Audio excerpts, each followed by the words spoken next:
Hello students, आज हम शमशेर बहादुर सिंह जी की कविता एक पीली शाम के भावार्थ को पढ़ेंगे। शमशेर बहादुर सिंह जी जो हैं, इन्होंने अपनी कविताओं में शिल्प पर अधिक से अधिक बल दिया है। एक पीली शाम पतझड़ का जरा अटका हुआ पत्ता। तो इस कविता में शमशेर बहादुर सिंह ने जो शाम का वातावरण है उसको अपनी भावनाओं के रूप में व्यक्त किया है। तो शाम का वातावरण ऐसा लग रहा है उनको कि मानो एक दुबली पतली नायिका, एक पीली शाम पतझड़ का जरा अटका हुआ पत्ता। बहादुर सिंह जी कह रहे हैं कि पीली जो शाम है पतझड़ के अटके हुए पत्ते के समान लग रही है।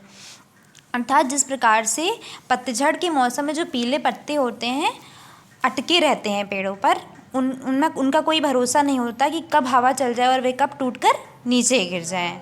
उसी प्रकार से जो पीली शाम है, जो शाम का जो वातावरण है किस प्रकार होता है कि जो ऐसा प्रतीत हो रहा है कि मानो जो सूर्य की किरणें हैं, जो शाम है उसने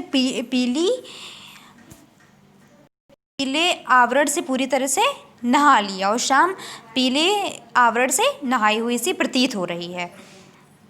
और वह जो शाम है दर्शकों को अपनी ओर, पीली शाम जो है दर्शकों को अपनी ओर पूरी तरह से आकर्षित कर रही है। मेरी भावनाओं में तुम्हारा मुख कमल कृष्ण मलान हारा सा, कि मैं हूँ वह मौन दर्पण में तुम्हारे कहीं। ये जो है कवि इसमें अपनी भावनाओं को व्यक्त कर रहे हैं और अपनी भावनाओं को नायिका के रूप में, नायिका जो है दुबली पतली है, दुबली पतली मुरझाई हुई है। तो कवि कह रहे हैं कि ये दुबली पतली, मुझे ऐसा लग रहा है कि जो दुबली पतली नायिका है, पहले ये कमल के समान इसका मुख था, बहुत सुंदर, कमल के जैसे कमल सुंदर होता है उसी प्रकार इसका जो मुख था कमल के समान सुंदर था, किंतु अब यह शांत, मलिन और मुरझाई हुई सी प्रतीत हो रही है।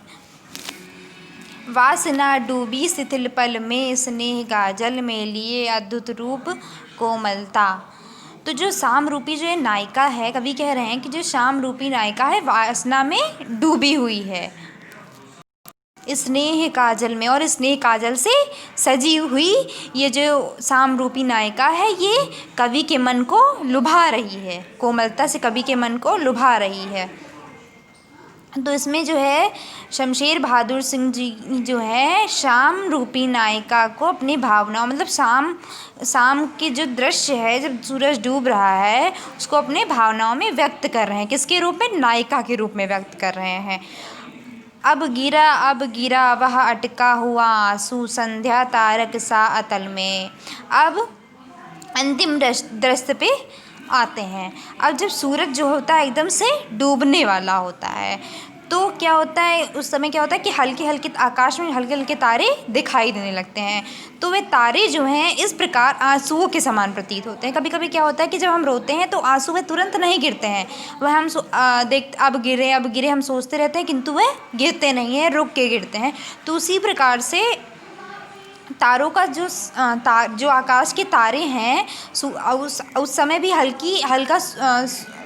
हल्का सूरज निकला रहता है तो उसकी किरणें रहती हैं तो वह हल्का दिखता है। तो ऐसा प्रतीत हो रहा है कि मानो ये तारे अब पूरी तरह से निकलेंगे, अब पूरी तरह से निकलेंगे, किंतु वह पूर्ण रूप से नहीं निकल रहा है। तो यहाँ इसमें शाम रूपी जो नायिका है उसका वर्णन कवि कर रहे हैं, उसको अपनी भावनाओं में व्यक्त कर रहे हैं।